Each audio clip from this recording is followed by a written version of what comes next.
Have you ever heard the famous saying that what a man can do, a woman can do much better?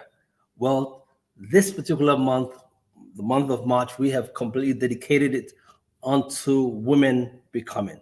We are celebrating women in all walks of life, women from all religious backgrounds, mothers, singlehood, wherever you find yourself, black, white, whatever it is, we are here at Broken Not Shattered to actually celebrate women throughout the month of March. So make sure you pick up the phone, call your friends, your family, your enemies, and tell them, hey guys, it's happening live on Broken Not Shattered.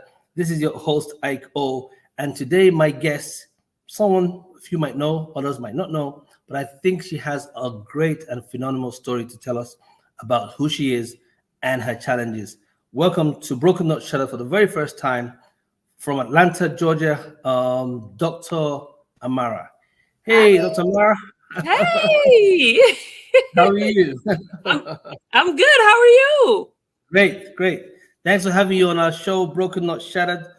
This is a show that we just share our story and inspire each others from all walks of life. This month is special, though. This month we're celebrating women. Yes. And you are our first guest that we're having on this platform to celebrate the month of March, which is all about empowering and inspiring women across the world. We're looking to have celebrities, regular moms, moms who are dealing with different situations, young ladies, and relationships. But you're taking it off from a very special and unique spot. So tell us about yourself. Who Yes. is Dr. Amara? So my name is Amarachi Chukelu, Dr. Amarachi Chukelu. I am a Nigerian, born in Nigeria. I have been in this country for almost 3 decades now. Okay. So went to school here, grew up here. I am a mother. I am a wife of two. I'm a mother of two girls. Um, I am a nurse by nature. Got my bachelor's degree of science in nursing. I also got my um, master's of science in nursing, health system administration. I'm Great. also a PhD holder. Oh, okay. So that's what the doctor comes from. I have my doctorate of nursing practice in leadership. So currently, right now, I am a nursing leader at one of the biggest healthcare system here in Atlanta as a director. So this is just a little bit about me. This is my life. I'm the first daughter of my family, of a Nigerian family. So we'll get right into that when we can. But Let's talk about your upbringing. yes. From the jump, you just told us that you were like you're Nigerian, born Nigeria, but raised here. At what age did you come to the US, and how was it at that young age showing up here? So I came to the US at 11 years old. Wow. So you can imagine an 11-year-old girl entering this country, the culture shock that I had to face. And also, I came into this country by myself. I didn't come with my parents. I didn't come with my siblings. So I solely came in by myself. I lived with family members. It was a long journey to get here. My dad, who is a traditionalist, did not want me to come to this country. It was a lot of begging that had to happen for him to allow me to come. So I came in at 11. It was a huge cultural shock. It was different. And now that I think about it as an adult, what did an 11-year-old girl know about being in a country by herself? Nothing. Mm, So mm, I had mm. to transition and try to maneuver. I think that what kept me going at that age was just remembering that I left my parents back in Nigeria. I had brothers and sisters that were back in Nigeria, and I felt like I was the sacrifice. I was the one that needed to go out there and make something happen and pave the way for my family. So that was my life coming in at 11 and trying to maneuver and understand what is going on without a mother, without a father, and try to figure out what my steps are. I think what kept me grounded was that my dad was big on education. So he always talked about, well, no matter what you do, just make sure you finish school. Just make sure you finish school. So that was a huge focus of mine. I think that that's what made me I'm well educated and have all the degrees that I have, is that my dad really made sure that education was key for me and all my siblings. Wow. listening to you just talk about that experience, showing up here at a very young age. Um, I had a similar experience. Mine was the reverse also. We left UK for Nigeria just about that same time. Uh, we left from light into darkness. You came from darkness into light, right? Mhm, So mhm. I can imagine myself coming into Nigeria at that young age and the cultural shock. Yeah. But there was something about my personal experience that helped shaping the person I am. Was that the same for you? Actually coming in to live here at that young age, how did that shape in who you are and who you've become, or the woman that you're becoming? I think that it helped me coming in that age and trying to maneuver that. I think that it helped me be strong. And I hate to use the word strong because I feel like Black women are told to be strong. And I think that a strong woman to me is just a woman that's surviving. But at that age, I had to be strong. I had to survive. I had to figure out I pretty much had to raise myself, so to say. And I think that because I was able to do that at a young age, it has really helped me as an adult. I am able to think through things, work through things, um, handle anything. I can handle anything that is placed before me. I felt like if I can do that as a child, I can do that. I'm able to do that now as an adult very well, very well. So I think that that really just shaped me to be able to survive, and just know what I wanted in life. Did you feel a sense of for lack of a better word, rejection because you came by yourself, your parents were not here? Did that have an impact on you in any way? Do you know? Yes, yes, I definitely felt like I was a child that didn't have any love. I felt Oh, like I was fighting for affection, because my mother wasn't here. So, and I'm sure that if she was here, I would have gotten the affection that I wanted at that age. But right. because she wasn't here, I was struggling to be the good child. I felt like I had to put on a show or an act, to make me feel like I belong or feel like I was part of a family or a part of something. So I think I struggled at that young age, just trying to find my place in life. Oh, And that has turned into quite some trauma as an adult. oh, yeah. um, Because I'm going to ask you now, with that happening, that traumatic experience, how did it? Has that played up? Do you see it play up every now and then in your adult life? yes, I think that, as an adult, those years of being a child and wanting to belong and looking for love, um, I think that in some way, it as an adult, you start to manipulate yourself, to see if you can get love. At some point, you start to play games with other people. So I think that it has really made me, um, want to get that love from people. I'm trying to find the words to put it in. Okay. Um, it has made me look for ways to seek for love, to seek for friendship. But however, I have to put a clause in that even though I seek to belong, even though I seek to to have a friend that loves me or a brother that loves me or whoever that loves me, I am also it has also made me the type of person that can walk away from anything, because I'll be okay by myself. Oh, wow. So yeah, yeah, that has been a little bit of, and it's kind of confusing because you're stuck in, you're trying to survive what you went through as a child, and being an adult and try to maneuver through that. So I've done a lot of self work on myself, a lot of therapy, to be Okay. able to figure out who I really am as an adult. But that childhood really played a huge part in relationships now as an adult. So you're saying, for lack of a better word, that there's this urge for acceptance, Yes. but in the fact that you're looking for acceptance in all the right, or maybe in some cases all the wrong places, Hmm. that you're not bound by it. No. You have the gift of goodbye, what I call Yes. the gift of cha-cha, Yeah. and you just get up and walk, right? Yes. Uh, and do you think that that's a wall you've built? Is that a way for you to not get hurt? So by you walking away or not getting too attached to anything, it's part of protecting you from, I don't know, I'm just trying to figure out. That's the therapist in me trying to come out. Sorry. No, definitely, because my therapists have said that to me. It is a wall. It is a wall that I built, that I created, to not let anyone in, to not let anyone drag me down or tell me what to do, or put a hindrance in my life. So it is a wall. I seek to have good relationships, good friendships, but I'm not bound by it. I can walk away from it, and I think that that is a form of some kind of trauma in my childhood, that created me to build that wall as an adult. That's interesting. Let's move to another phase of your life. Okay. The wife, the mother. How's that worked? So, a little bit of background about being a mother and a wife. I currently in my second marriage.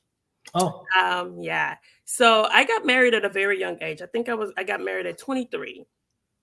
And just a little bit of transparency, at that time, my parents were not happy about me getting married, and that's that Nigerian parent thing, you know. They have to bless your marriage. They have to be onto it, and be part of it. And at that time, they were not. And again, my childhood came into play, where you're not going to tell me what to do.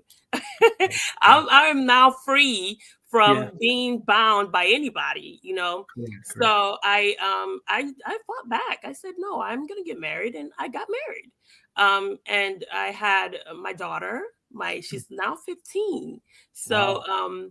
I had her in that first marriage, and of course, that marriage didn't work. It broke apart. And now I'm married again, and I have Great. a 5-year old in my marriage currently right now. Awesome. I think that again, it is, I feel like my fate is big in my life. I believe in God. I Okay. believe in the Holy Spirit, and I think that that has been, because there are so many things that has happened in my life that I wonder to myself, how did I get out of this? How did I Correct. survive this? And how am I here today? um, so I think that marriage, the struggles with my parents at that time, having a child and having to raise that child by myself, just made me strive harder to be better, to get the things that I want, to make a name for myself in this life. Right. And of course, I became an example for my daughter. Okay. I wanted to lead the way in her life. And I remember when I gave birth to her, I named her Destiny, because I felt like she would be my destiny. Wow. Whatever it is that I do not do, she is going to do. Wow. So that marriage, that situation at that time, I think that is the reason why who I am today. I'm surviving, I'm strong, I'm thriving. So yeah, I think that being married the first time and being in this marriage now, is just God. It's just God's doing. Wow. That's a good well, welcome to the club. You're not the only one. I've been there twice myself. So, as painful as it may be, it kind of shapes who you are as you Yeah. move along. And life is life. So you just get on with it and make the best Yes. out of every situation. And I'm listening to you now, and I'm just thinking, um, to the young lady who's out there, never been married before, is it important really that she should focus on getting married rather than focusing on her career, or should she focus on both at the same time? I'm just trying to get your opinion on this. So that's a good question, and I hope I don't get canceled for saying this. No, it's okay. Whatever. This is our show. It's called Broken um, Not Shattered. in my opinion, marriage is not to me an accomplishment. Wow. Say that again. Hey, Um, hey, easy, easy, easy, easy. Hey, say that again. Say that in again. my opinion, marriage to me is not an accomplishment. As a young child growing up, and as a Nigerian and the first daughter of the family, um, I feel like women, we are trained to be wives. We are raised. You have to learn how to clean. You have to learn how to cook. Because your husband, is this how you're going to behave at your husband's house? So those things were placed in us, at a very young age. So, and I think it played a role in also me wanting to be married at 23, because that's what I knew. That's what I thought is the way to go, right? Right, right, right. Um, and our mothers did not tell us the truth. I stand on that till this day. I don't feel like our mothers really gave us the truth about What what What do you marriage mean by was. that? What do you mean by that? We say you will say my parents have been married 35 years. My Mm. mother has kept a marriage for 35 years, but we don't know the insides, the in and outs of that marriage. We don't Wow. know what she had to do to stay in the marriage or the things that she had to cover up to have a marriage. And being married twice, now I know there are Mm. things you're going to have to hold in. There are sacrifices that you have to make Right. to make a marriage work. And I don't think that our mothers sat us down. I would say mine sat us down to say, hey, I know that, me and your dad have been together for 30 years, but these are the things that you see when you're in a marriage. So that's So why you, I feel like it's not an accomplishment. Now, the things that you do in a marriage could be considered an accomplishment, like raising kids, right. having kids that become, you raise them under God, that becomes a good person in society, that is becomes a person of their generation. To me, that's an accomplishment. And you really couldn't do that if you didn't have the family background, a husband, a home, two parents trying to raise a child together. So that you can consider an accomplishment. But the act of getting married, I don't, I wouldn't, that's not something that I would encourage young women, 19, 20, 28. I think that really a woman begins to know themselves after they're 30. Mm. So you're saying married before 30, forget it? Yeah. Okay. How about I married don't think after 30? after 30 you have a lot of insight. You should at 30 after 30 know the direction that you want your life to go in. I'm here. So yeah, something happened. Go ahead. Your life. Oh, I can see. sorry. Yeah. Hmm? Okay. So I think that at 30 is when a woman truly begins to know who she is. You begin to understand what kind of marriage you want. You begin to understand how do you want to raise your kids. Right. What kind of do you want to be a career mom? Do you want to be a stay-at-home mom? Because those are two different things, and you have to be sure of what you really want to do in your life. Uh, Before you get married. I think that in the age of the 18, 19, 20, 22, You don't even know who travel. you are.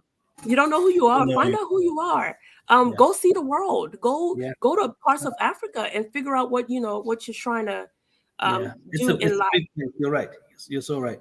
When we come, we're going to take a break. When we come back, we're going to talk more about your career path and how you've got there and how that platform is now something that you might use, if at all you do use it, to inspire other women. Um, for those of us who just joined in, we're on Broken Not Shattered. Dr. Amara from Atlanta, Georgia, director of nursing, and she is on Broken Not Shattered for the first time on She Is Becoming.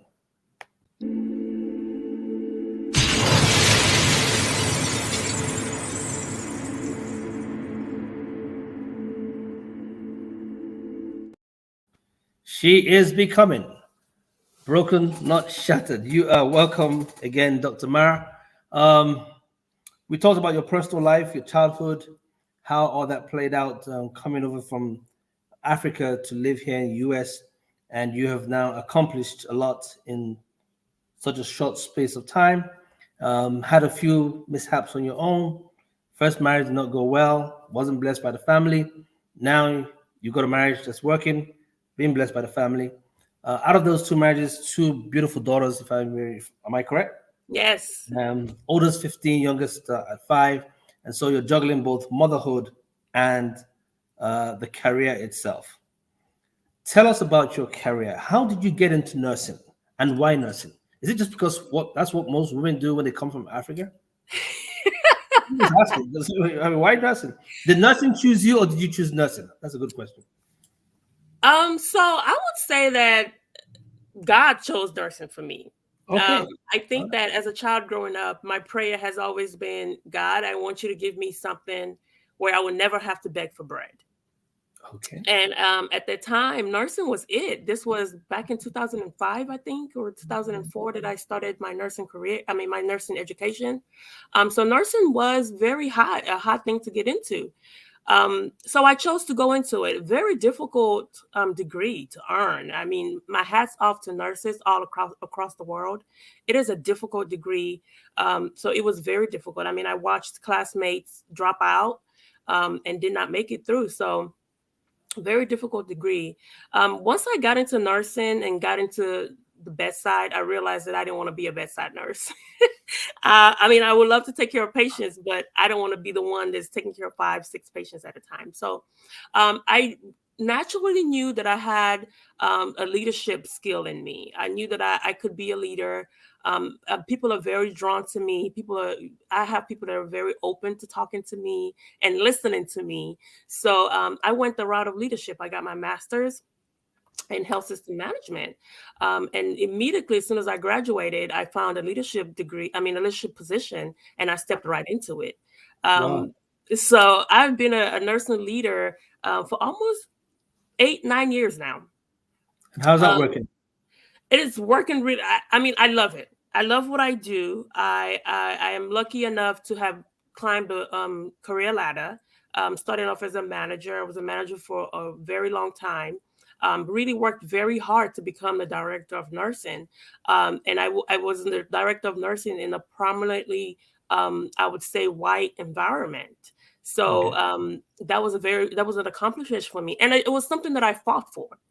It doesn't get handed to you. So I think that if I could inspire anybody, it would be to keep showing up.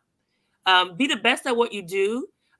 Make yourself the person. Make your skills something that is not um, easily done away with. When they need somebody for something, that you are the one to call for. So that was how I was able to build and grow my career and become a director of nursing. I was accessible throughout the organization, especially in that hospital that I was in. If you needed something, Amarachi was the one to call. Just ask Amarachi, and you will get an answer. So Mhm. it's important that as women, we continue to show up as Black women. Yeah, We right. continue to show up, and just make our presence known at every Distinguish yourself. yes, Become distinguish more yourself. outstanding. Yes, Just distinguish yourself from the pack, and so that when people are looking for a go-to person, you are the go-to person to speak to. yes, But there yes, must have been some challenges. yes. As a Share those Black challenges with us. woman, We want to know that story. Yes, go ahead. in my opinion, you're easily overlooked. We are usually tagged as the angry, unprofessional ones, right? So even as great as you can be at your job, even if you're showing up, there are people that are going to overlook you or overlook the talent and skill that you have. So what I did, because I faced the challenges of, I was overlooked for years in a director position that I felt could have been mine, that I was actually really doing. At the end of the day, I was really doing the work. I just didn't have the title. Wow. Um, so I was overlooked, but I stood up for myself. I one day I got up and I said, I listen, I have been doing this work for a very long time. I know this place, the ins and Right. out of it. I deserve to be promoted. I deserve to be a director of nursing. So there was almost like a fight for it. You Yes, had to it was fight. a fight for it. Was it worth I the fight? huh? Was it worth the fight? Oh yes, it was worth it. I feel like I was very accomplished at that time. I feel like I reached a goal that I had been seeking to reach. So it Wow. was very worth it. The position was actually created for me, and I Mm. feel like that was God at that time as well to make that opportunity open up for me. I interviewed for it against other people, multiple people, and I was chosen. Wow. So it's important to show up and keep showing up. I like that. Show up and keep showing up. You've mentioned God a couple of times in your conversation. Obviously, faith plays a role in everything that you do. Just share with our audience the role that your personal faith has shared in your journey so far. I think it's important for someone to hear that. Yes. I think that coming in here as an 11-year-old and not knowing what my next steps will be, and when I would see my parents again, the only thing I had was God. My mom is a very prayerful woman. She will, anytime I need something or anytime something was coming up, for example, when I was in nursing school and a test would be coming up, I would call her to pray for me. So my mother was always prayerful, and always leading in prayer. So when I was here by myself, I just knew that there was a God. I just knew there had to be a God for me to be Right. here, struggling as an immigrant. We all know the struggle to become a citizen of this country. So I went through those struggles as well. Mm. But every step of the way, God kept opening doors and making things possible for me. When I struggled to become a citizen, I lost the whole volleyball scholarship to go to college because I didn't have my citizenship. So those things are the kind of things that will break you. But I feel like God kept making a way for me. And in my faith, um, I believe that there was always a better tomorrow, and I feel like every day, every tomorrow became better. I've created a Wow. routine in my life where every morning I would wake up. The first thing I would do is get on my knees and pray. Pray for my family, pray for my kids. I think as a mother, it's important that we pray for our kids because, as you can see, the environment that we're living in now, things have changed. So I put everything in God's hand, and I believe because He has been the one to make a way for me in every situation, and I believe He continues to make a way for me even today. Even with the director position, He was the one that opened that door for me. I Wow. believe that wholeheartedly. Wow, that's fantastic. As a mother, we should pray for our children. As a wife, should we pray for our husbands? Yes, Why? yes. Why?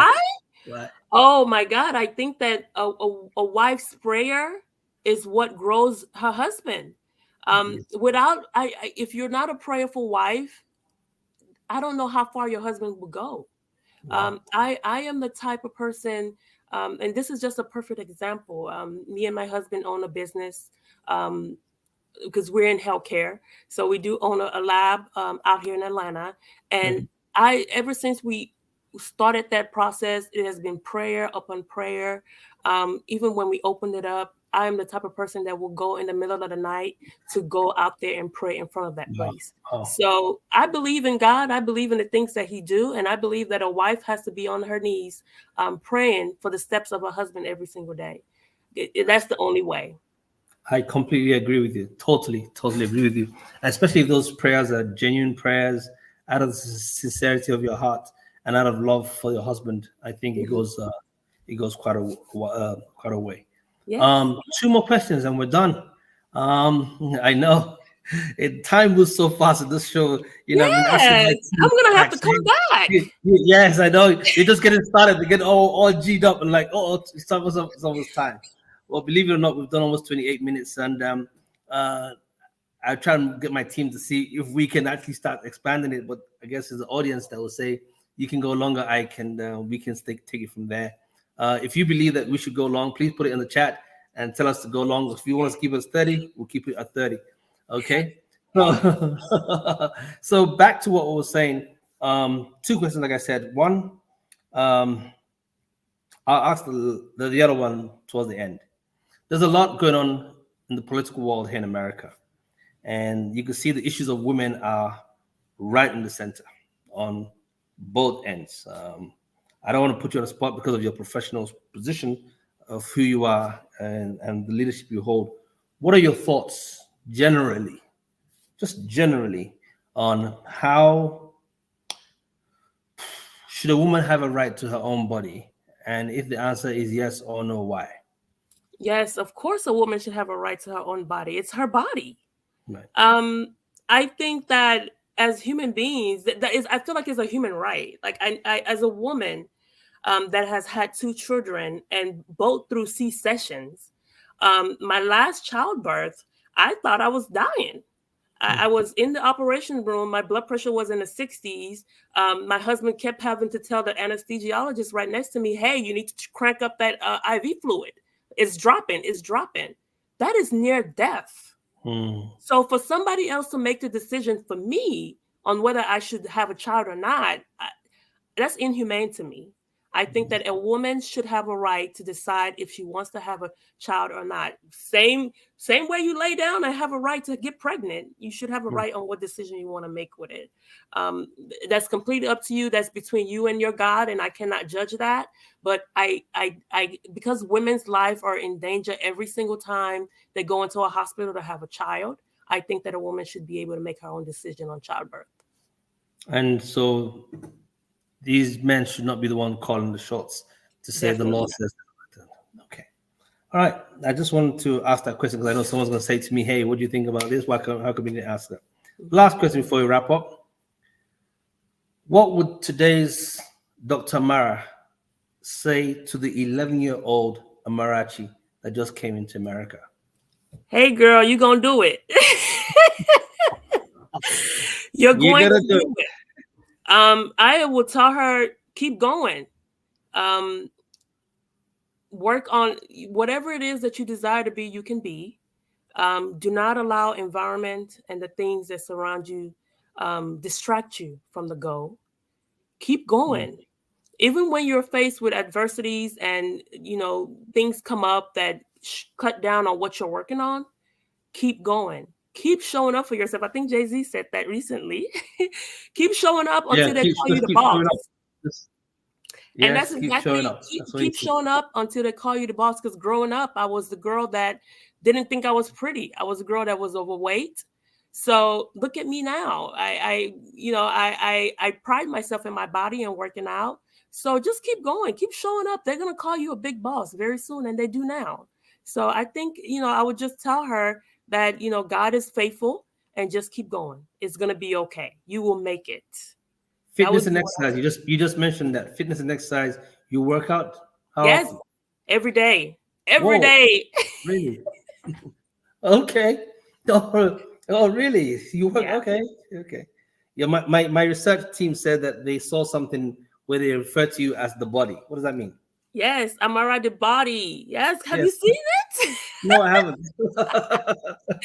Yeah, that because I work out so much, I encourage people to work out. I'm turning 40 this year, and I am so proud of this body that I'm in.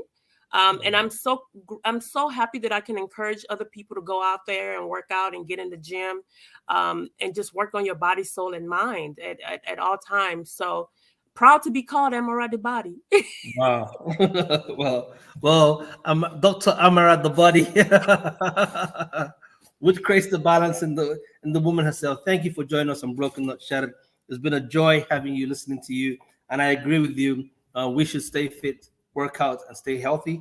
Eat right, exercise right, and please, as much as possible, think right. Yes. Dr. Mara, thank you. This Thank would be you. the first, but I promise you will not be the last. We'll have Yes. you on Broken Not Shattered. Thanks No again for problem. coming to join us on this Thank you. special. Take care. Thank you. Wow, wasn't that interesting having Amara to come and talk to us about life itself? Guys, if you're here, join us for the first time. She's just our first. I can't tell you everybody who's coming, but please follow us on our YouTube channel, BNN Podcast.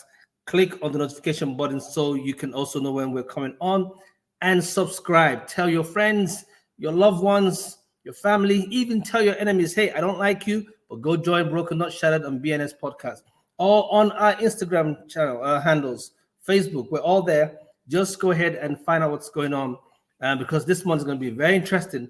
We have some loaded women coming up to speak to us on what's going on in the world. On behalf of the entire team, in our special 3 words: love, peace, and more grace. This is your host saying to you, see you next week on Broken Not Shattered.